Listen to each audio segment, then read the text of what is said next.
এদিকে কুষ্টিয়ায় ছাত্রীকে ধর্ষণের ঘটনায় গ্রেফতার করা হয়েছে মাদ্রাসার শিক্ষককে। প্রতিনিধিদের সহায়তা আরো জানাচ্ছেন বদনা জামান।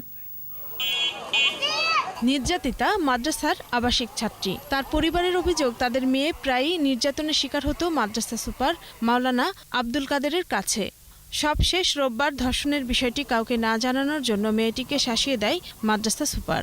তবে মেয়েটি এক সহপাঠীকে বিষয়টি জানালে ঘটনা জানাজানি হয়। হয়তো মাসখানেক ধরে এরকম অত্যাচার করে, তো আজকে অন্য মেয়ের বাবা আমার কাছে বলে, তারপরে আমরা জানতে পারলাম। এই ঘটনায় দৃষ্টান্তমূলক শাস্তির দাবি করেছেন এলাকাবাসী ও ওই ছাত্রীর সহপাঠী ও স্থানীয় জনপ্রতিনিধিরা। এরকম যদি পরিস্থিতি হয় আমরা আর মাদ্রাসায় পড়বো না।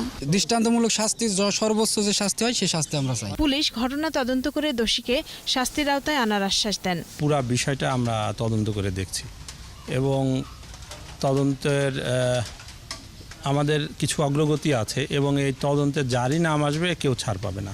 এদিকে ঘটনার প্রতিবাদে বিক্ষুব্ধ এলাকাবাসী মাদ্রাসা ঘেরাও ও ভাঙচুর করেছে। রত্না জামান, 21 টেলিভিশন।